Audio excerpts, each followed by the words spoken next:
Okay, so I'm going to read possibly two pieces tonight, short ones.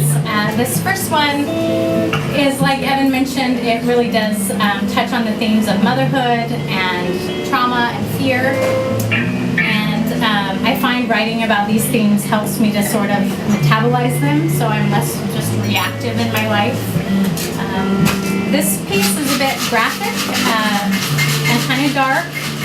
And I keep promising my writing group that I'll lighten up a bit, but it's not going to happen right now. But the next piece, if I read a second piece, is much more pleasant. So. Okay.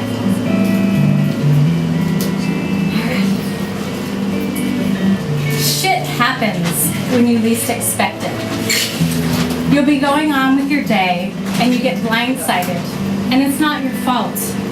And sometimes it is your fault, but either way, you can't control what happens. I was driving my silver Volkswagen Beetle next to a semi-truck, feeling anxious, like always, next to weight and power of a rig that size, tires spitting wet dirt on my windshield arrogantly in my space. I had changed lanes to be a safe distance away. My arms and jaw were stiff, hands clenched on the steering wheel at 10 and 2, when I caught a glimpse of a man up ahead, lurching forward on the shoulder of the highway, runner ready. He was dressed for winter in a knit hat with a pom-pom, dressed like he gave a shit, like he put on that hat to protect his head from the cold, perhaps not intending to kill himself on that December day when I was driving 60 miles per hour along the side of that semi-truck on my way to visit my mom.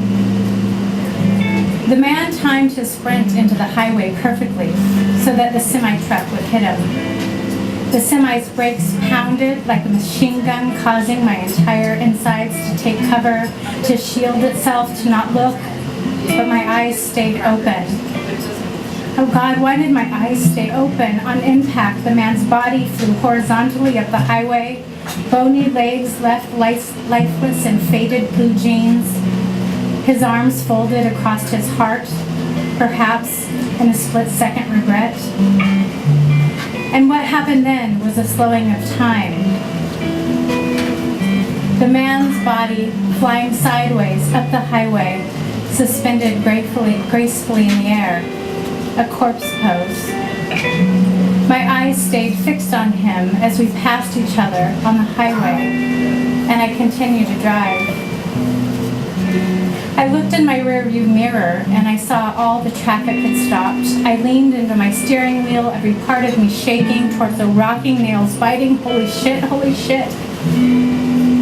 Kenton Allen was on the radio, saying something about the iPod Touch and the Xbox 360. They were laughing and loud, and it overloaded my brain.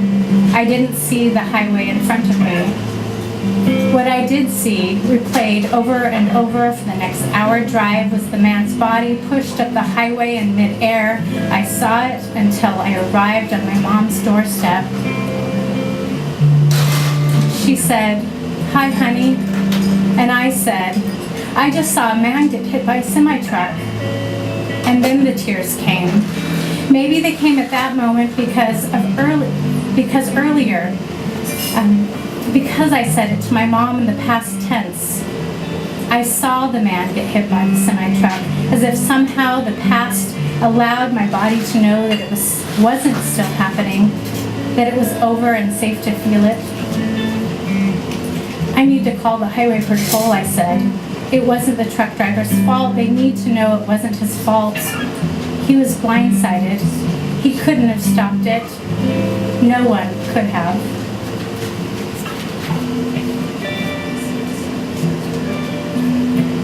Things can happen like this. When you have no control of something terrible happening, it happens and then it's behind you, becoming smaller and smaller in the rearview mirror. And then it's gone from sight, but the sound of the semi-truck trying to stop pounds its way into your body, and your muscles forever brace for impact. You move forward, holding the confusion and terror of witnessing life's experiences, of being harpooned violently or silently slipping away. And so when you bring your baby into the world and it's your job to protect him and you can't, you swaddle him in 2 blankets. You rock him on your shoulder across the table full of half-eaten sandwiches at the cafe with a group of women, mothers, wearing their acceptable amount of exhaustion, going on about passies and bumbos and clogged milk ducts, their insurmountable fears kept wordlessly contained because the reality is too terrifying to voice. And so you sit there silently. You grieve the loss of the mother you thought you hoped you would have been, because nothing about it feels natural.